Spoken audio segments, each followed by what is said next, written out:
পাকা পটল সাধারণত লোকে বেশিরভাগ ফেলেই দেয়, আর কারো কারো মনে হলে যে একটু ভাজা খাবো তো ভাজাও হয়তো খায়। কিন্তু আমি আজকে পাকা পটল দিয়ে একটা সুন্দর অন্যরকম রেসিপি বানাবো। এই পটলগুলো ঠাম্মি ফেলে দেওয়ার জন্য রেখে দিয়েছিল। আমি বললাম যে আমাকে দাও, আমি একটা জিনিস বানিয়ে খাওয়াবো। ওই জন্য পটলগুলো ঠাম্মির থেকে চেয়ে নিয়েছি। পটলগুলো ভালো করে ধুয়ে নেব। এখান থেকে বেছে বেছে আমি একদম হলুদ পটলগুলোকে নেব। একদম পাকা টুসটুসে পটল হলে এগুলো ভালো হবে। আর এই রেসিপিটাও আমি মায়ের থেকে শিখেছি। মায়ের থেকে শেখা মানে বাবার এক বন্ধু বলেছিল এইভাবে বানাতে। বাবা সেটা বাড়িতে এসে মাকে বলেছিল, আর মা বানিয়েছিল। আর এখন যেহেতু মাও নেই আমাদের, ওই জন্য এটা খাওয়াও হয় না, বাবারও খাওয়া হয় না। আর আজকে উনি আমাদের বাড়িতে আসছেন, তাই ভাবলাম বানিয়ে বাবাকে আজকে খাওয়াবো। বাবার ওইটা খুব ভালো লাগতো। আগে পাকা পটল আমি একটু ভাজা খেতাম, কিন্তু বাবা খুব বকাবকি করতো যে এসব কেউ খায়। এই রেসিপিটা খাওয়ার পর থেকে বাবাও এটা খুব খেতে ভালোবাসে। আর মা চলে যাওয়ার পর থেকে তো এটা খাওয়াই হয় না। দেখি মায়ের মতো বানাতে পারি কি না। মায়ের এমন অনেক অনেক রান্না যেগুলো তখন খেতে ভালো লাগতো না, কিন্তু এখন খুব মনে হয়, হয়তো মানুষটা নেই বলে। দেখি মায়ের মতো বানাতে পারি কিনা। সব পটলগুলো আমি ভালো করে ধুয়ে নিয়েছি। নেওয়ার পরে এই যে পটলগুলোকে কেটে নিয়েছি, নিয়ে চামচ দিয়ে কুড়িয়ে কুড়িয়ে ভেতরের শাঁসটা বের করে নেব। যতটা নেওয়া যায় ততটা বের করে নেব। আর পটল যদি বেশ ভালোভাবে পাকা হয় তাহলে শাঁসটা বেশ ভালোভাবে বেরিয়ে আসে। এই যে এইভাবে একটুও বাদ যায় না।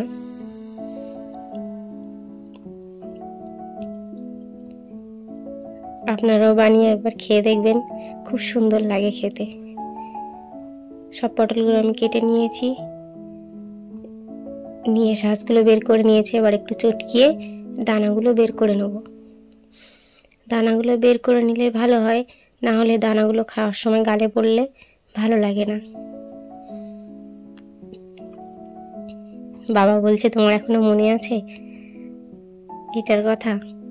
তা আমি বললাম আমি তোমার জন্যই বানাচ্ছি।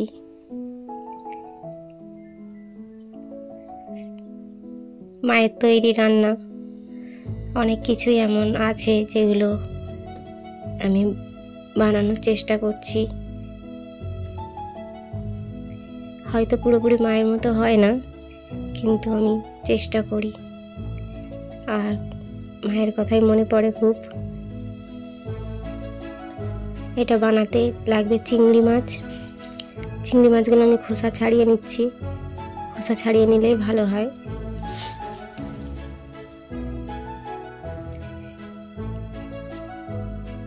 বাবাও এত খুশি, বলছে আমার মাছ মাংস আর কিছুই লাগবে না, আমি শুধু এটা দিয়ে খেয়ে নেব।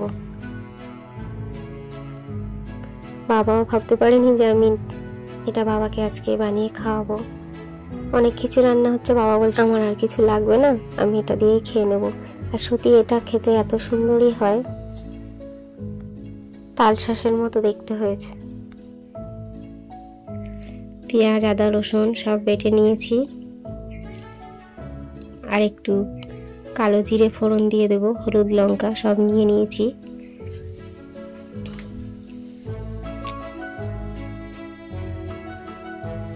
পাপা এখানে খেলা করছে দিয়ার সাথে। কড়াইয়ে তেল দিয়ে দিয়েছি। চিংড়ি মাছটা একটু ভেজে নেব।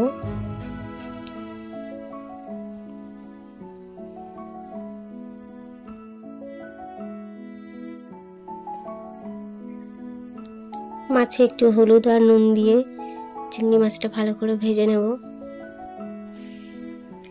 মাছগুলো ভাজা হয়ে গেছে, এবার তুলে নেব। এবার কড়াইয়ে তেল দিয়ে দেব, দিয়ে একটু কালো জিরে ফোড়ন দিয়ে দেব।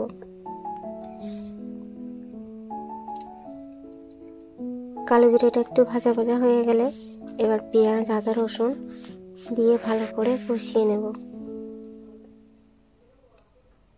তখন মা রান্না করতো আর আমি মায়ের পাশে চুপ করে বসে বসে দেখতাম। আমার রান্না দেখতেও যেমন ভালো লাগে আর রান্না করতেও খুব ভালো লাগে। তবে তখন মা বানাতো আর আমি বসে বসে দেখতাম, আর দেখতাম বলেই হয়তো আজকে এগুলো বানাতে পারছি। মা তো নেই আর দেখতেও পাবো না, আর মা বানিয়ে খাওয়াতেও আসবে না। আমি এখানে পেঁয়াজ আদা রসুন সব কিছু দিয়ে ভালো করে কষিয়ে নিয়েছি, অল্প একটু নুন দিয়ে দিয়েছি, দিয়ে আবার ভালো করে কষিয়ে নেব। লঙ্কা হলুদটাও আমি এর পরে দিয়ে দেবো, দিয়ে ভালো করে কষিয়ে নেব। মশলার কাঁচা গন্ধটা না যাওয়া পর্যন্ত মশলাটা কষিয়ে নিতে হবে।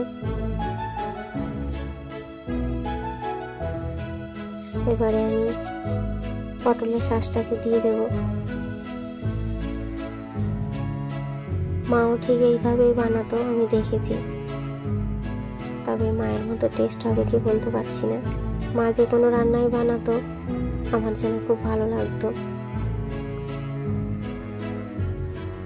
অল্প একটু চিনি দিয়ে দেব, বেশ একটু ঝাল ঝাল মিষ্টি মিষ্টি হবে। আর যেহেতু পাকা পটলটা একটু মিষ্টি আর চিংড়িও দিচ্ছি, ওই জন্য একটু মিষ্টি মিষ্টি হলেই ভালো হবে। আর মা যখন রান্না করতো মিষ্টি দিত, তখন আমার খুব একটা ভালো লাগতো না, কিন্তু এখন দেখছি মিষ্টি না দিয়ে সেই স্বাদ আমি পাচ্ছি না, ওই জন্য আমিও মিষ্টি দেওয়া শুরু করেছি। এখানে ছোট ছোট বাটিতে তুলে নিচ্ছি, আমি নিচে কাকুদেরকে দিতে যাব। আমার একটা কাকু রান্না করে অনুষ্ঠান বাড়িতে, তো উনি খেয়ে যদি ভালো বলে তাহলে আমার খুব ভালো লাগে, আর ওনাকে খাওয়াতেও আমার খুব ভালো লাগে।